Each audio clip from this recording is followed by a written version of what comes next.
सत्संग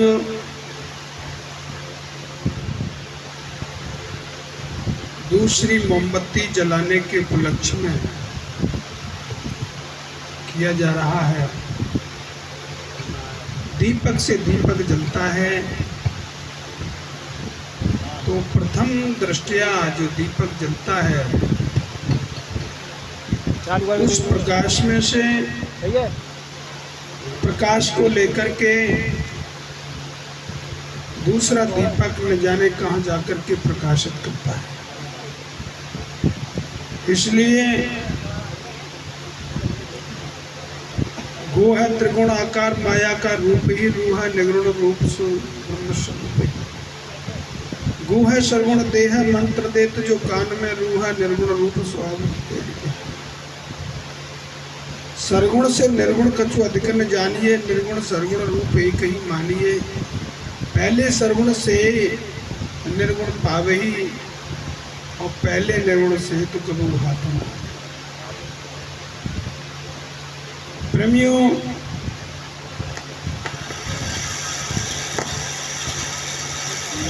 यह ज्ञान की दृष्टि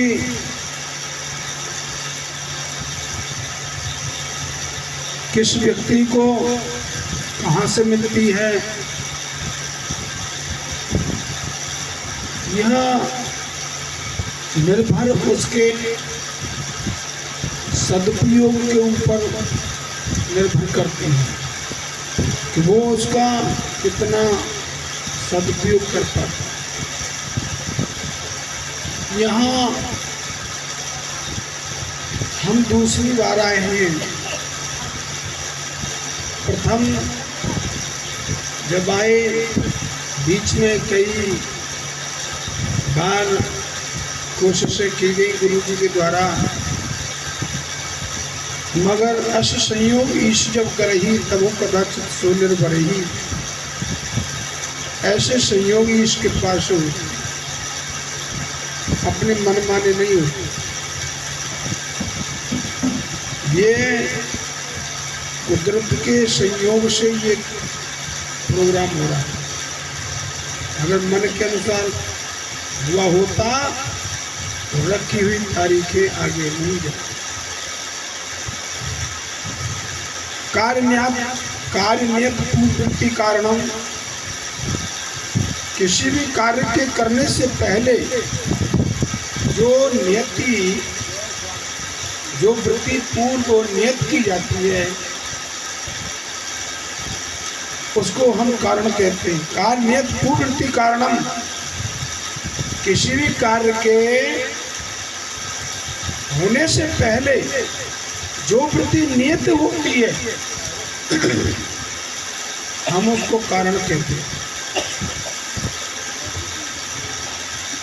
कारणम त्रिविधम, तीन प्रकार के कारण होते हैं। साधारण कारण, असाधारण कारण, निमित्त कारण। निमित्त कारण जो होता है, हमने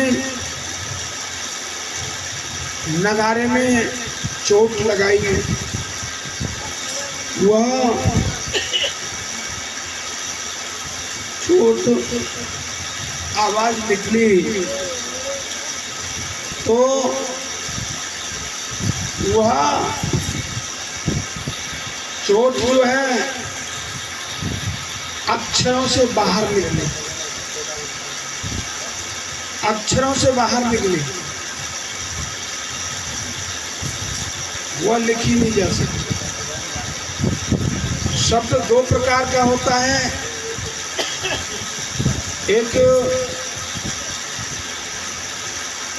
एक शब्द होता है वर्णात्मक और एक होता है ध्वन्यात्मक। वर्णात्मक हिंदी वर्णमाला के अंदर वर्णित किया जाता है, बट एक शब्द होता है ध्वन्यात्मक जो स्वर और व्यंजन से बाहर होता है, उसको आप उसमें वर्णन नहीं कर सकते। हम लिख नहीं सकते, लिख नहीं सकते, लिख नहीं सकते। ये ध्वन्यात्मक शब्द दुविधम तत्र आकाशमात्र वृत्ति वर्णात्मक शब्द हो संस्कृत भाषाद्रूप हो।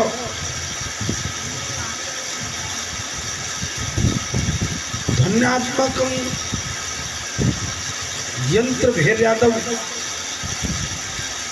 किसी भी यंत्र में चोट देने से वो जो ध्वनि उत्पन्न होती है वो ध्वन्यात्मक है, जिसे योगी जन योग के द्वारा ध्यान के द्वारा सुनते, निरंजन धुन को सुनता संत सुखा।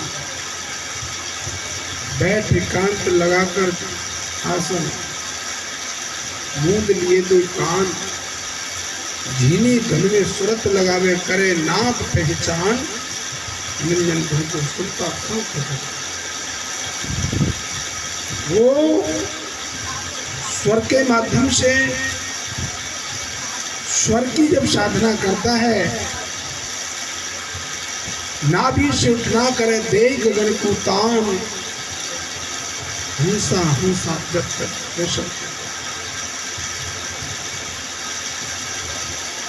इस स्वर के अंदर न जाने कितने प्रकार की वो ध्वनि निकाल देता है।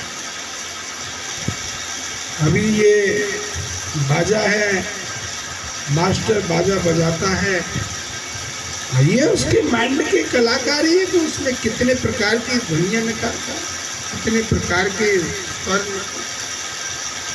ये उसके ऊपर निर्भर करता है। पंखा चलता है, जब हम बोलते हैं तो पेट भीतर दबता है, ये पंखा है। इससे स्वर कंठ से, अब ये कुदरती व्यवस्था है कि आ से लेकर के ग तक, अंत तक स्वर, और ग से लेकर ग तक व्यंजन, ये जिब्या कहाँ टच करती है और कौन सा अक्षर बन जाता है। क प ल स, देखो जिब्या कहाँ कहाँ टच कर रही है, अक्षर बनना। ये तुम्हारे हाथ की व्यवस्था नहीं, ये कुदरती व्यवस्था। तो ये कहते हैं कुदरत नहीं है, ये तेरे हाथ की बात नहीं है, ये तेरे हाथ की बात। बहुत तरह की ये कहते हैं कि माता पिता अगर संयोग ना करते औलाद न होती, ये भी तो व्यवस्था कुदरत की दी हुई है। नर नारी संयोग दिन रात करिए, अगर पुरुष और स्त्री के अंदर वो तत्व कुदरत ना दी हुई होती तो ये औलाद कहाँ से होगी। पुरुष के अंदर पुरुषत्व और स्त्री के अंदर स्त्रीत्व न दिया होता कुदरत ने, औलाद बनने की क्षमता न दी होती उन तत्वों में, तो ये मनुष्य दिन रात संयोग किए गए और न जाने कितने करते जिनकी औलाद नहीं होती। ये कुदरत की व्यवस्था। इसलिए हमारे तुम्हारे ऊपर कुदरत है, प्रकृति है, पुरुष प्रकृति संयोग, ये हेतु पुरुष प्रकृति दोनों का संयोग होता है। यही क्लेश कर्माकाश प्राणश की पुरुष विशेषीश्वर, क्लेश क्लेश और कर्म राग द्वेष से रहित पुरुष ही विशेष ईश्वर की उपाधि प्राप्त होता है। ज्ञानांत गणमात्मा जीवात्मा परमात्मा परमात्मा ही जिस प्रकार इंद्रियां स्वाद से संबंधित हैं, इसी प्रकार आत्मा ज्ञान से संबंधित है। और ये दो प्रकार की आत्मा, परमात्मा और जीवात्मा तो प्रत्येक शरीर में निवास करती है, पर परमात्मा परम धन आत्मा जिसके विचार महान होते हैं उसे महात्मा कहते हैं। वो किसी किसी शरीर में निवास करते हैं, जैसे महात्मा है महान धन आत्मा। जीवस्तु प्रतिश्री भिन्न भिन्न उद्देश्य। इसलिए हे मानव, तू एक विचार कर कि हमको कौन समझाएगा, हमको कौन समझाएगा, हम किस राह पर जा रहे हैं। अभी कल परसों जुलाई अगस्त में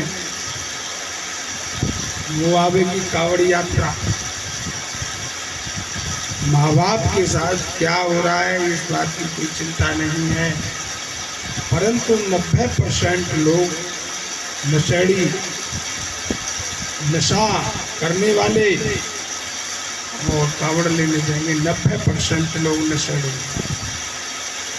और उनको ये पता नहीं है कि किधर इसका रिजल्ट निकलेगा। मैं जो लेट हुआ इसी पर प्रेक्षण हुआ। आज हमारे ट्रस्ट की मीटिंग हुई और उसमें हमने उन बच्चों को बुलाया जो जाने वाले थे। हमको दो बातों का जवाब दो कि एक तरफ विचारधारा संतों की, मानववाद की, और एक तरफ जो है पाखंड की, वो लोग किस विचारधारा का समर्थन करें। आप संत, जिन संतों ने सत्य के कारण अपने जीवन और अपनी औलादों को बलिदान चढ़ा दिया, और एक तरफ झूठ को और झूठी विचारधारा सत्य के ऊपर झूठ का लेप चढ़ाने के लिए दिन रात प्रयास किया जाए, ये भारत की विडंबना है। भारत के अंदर यदि दो वस्तु न होती, एक झूठ को सत्य में प्रतिस्थापित करने की कोशिश न की हुई होती, और एक जातिवाद न होता देश के अंदर, तो ये देश न जाने विश्व में कितने देशों पर शासन कर रहा है। कितनी प्रतिभाएं अपना पूरा जीवन केवल इसी में लगा गई। समानता का अधिकार, समानता का अधिकार, जातिवाद का विरोध और छुआछूत का विरोध और भेदभाव को खत्म करने के प्रयास में पूरा जीवन नष्ट कर गई। अगर ये चीज न हुई होती तो समाज में वो और काम कुछ करते तो न जाने समाज का कितने आगे हुआ हो। संविधान के अंदर मौलिक अधिकारों के रूप में अम्बेडकर को ये चीज स्थापित करनी पड़ी। अनुच्छेद 14 से लेकर के अनुच्छेद 18 तक समानता के अधिकार के रूप में बाबा साहब को ये स्थापित करना। अनुच्छेद 19 से लेकर के अनुच्छेद 22 तक स्वतंत्रता का अधिकार स्थापित किया गया, और 23, 24, 25 में शोषण के विरुद्ध अधिकार दिया गया, और 26, 27, 28 में धार्मिक स्वतंत्रता का अधिकार दिया गया, और 29 और 30 में शिक्षा संस्कृति का, 31 में व्यावृत्ति, 32 में संवैधानिक उपचारों का अधिकार दिया। अनुच्छेद 14 से लेकर के अनुच्छेद 32 तक ये भारत के संविधान में ये फंडामेंटल राइट्स फाउंड किए गए, और इसमें भी अनुच्छेद 19A जोड़ करके उस फंडामेंटल राइट्स में इंटरफियर करने की कोशिश की। वो तो भला कोई न कोई कुदरत ऐसी उत्तर की आती है। अब कि हमारा भी माइंड, मैं सही बता रहा हूँ, ये माइक मेरे हाथ में है, मैं भी अब के कितना विचलित था बिफोर इलेक्शन। हे गुरु महाराज क्या होगा,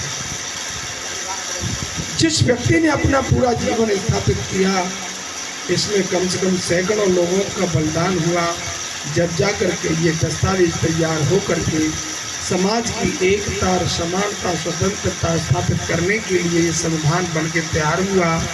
और अब के ये संविधान से हस्तक्षेप जरूर होगा, जो कि अगर पूर्ण स्वतंत्र पार्लियामेंट आती है स्पष्ट बहुमत, तो कुदरत कहीं तो निकल के आती है।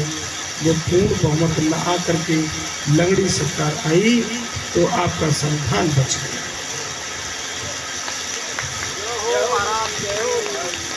मैं आपको सच बता रहा हूँ, मेरा माइंड इतना विचलित था भीतर से कि हे गुरु महाराज अब क्या होगा, वो हमारे हाथ में है नहीं, हम कुछ कर नहीं सकते। ये गुरु महाराज की कृपा है कि कोई न कोई ऐसी शख्सियत उतर के आती है जो उसके नकेल डाल देती है, नकेल डाल देती। और अब इतना कठोर डंडा दिया गया कि 4 साल से 7 साल की तो हामी भर ली है अग्निवीर की, और अभी तो देखो आगे क्या अमेंडमेंट होता है। इसलिए कुदरत कहीं तो है, कहीं तो कुदरत है। मैं ये बात किसी शास्त्र की बात नहीं कह रहा, ये बात मैं प्रैक्टिकली कर रहा हूँ कि कहीं बहुत सारे लोग कहते हैं कि तू खुद है। हाँ, निर्णय लेने में तू खुद है, पर कारण उससे पहले भी है। कार्य करने में तू स्वतंत्र है, पर कार्य करने के लिए जो वृत्ति नियत की गई, जिसको हम कारण कहते हैं, वो विचार आना ना आना वो तेरे हाथ की बात। अभी न जाने माइंड में कौन विचार है, और जो चीज आती है वो चीज जाती है। ये परमानेंट नहीं है। जो चीज आएगी वो जाएगी, और जो बनेगी वो नष्ट है। ये बात बिल्कुल मायने नहीं रखती है कि यहाँ लोग ज्यादा नहीं है। बात ये मायने रखती है कि तुम जो हो वो समझदार हैं, सुंदर विचारों वाले हैं और ग्रहण करने वाले हैं। क्योंकि हम यहाँ पर इस बात से तुलना करते हैं कि जब बाबा साहब का अंतिम संस्कार हुआ, जब 5 लाख से अधिक लोग थे दादर मुंबई, और जब काल मार्च खत्म हुआ तब के लोग 5 लोग थे। सोवियत संघ का काल मार्क्स पूरे दुनिया में मजदूरों का भगवान के रूप में छा गया, और बाबा साहब डॉक्टर भीमराव अंबेडकर को हम अपने देश में भी स्थापित करता है। बेशक नेहरू जी को चाचा कहते हों और गांधी जी को राष्ट्रपिता कहते हों, लेकिन अंबेडकर को कोई अगर बाबा साहब कहता है तो उसको किसी के द्वारा दी गई उपाधि नहीं है। क्यों? इस देश का बाप संविधान है, और संविधान का बाप अंबेडकर है, इसलिए अंबेडकर को बाबा कहते हैं। इसलिए हम आपके इस हाथरस के अंदर ध्वज का चंद्रमा जो निकलता है, इस प्रकार से जैसे आपने जो सत्संग करवा रखा है, गुरु बिन बात नहीं, कौड़ी बिन हाथ नहीं, सुंदरदास तीन लोक में दीदियों कहते हैं। और ज्ञान मिलता है तो किसी सत्संग में ही मिलता है, तो बस्ती मिलती है तो किसी बाजार में मिलती है। इसलिए आप लोग, ये बात जरूरी नहीं है कि हम ज़्यादा भीड़ लें, ये बात जरूरी है कि आपने सत्संग करवाया है, आप सत्संग के शौकीन हैं, और आपके यहाँ आपके द्वारा पैसा खर्च करके किन्हीं दूसरों को ज्ञान देने की जो कोशिश की जा रही है, उस वृत्ति को मैं नमस्कार करता हूँ, प्रणाम करता हूँ। और आपके अंदर वो चीज़ है सत्संग के शौक की, इसलिए हम और आप, टाइम बहुत हो गया मुझे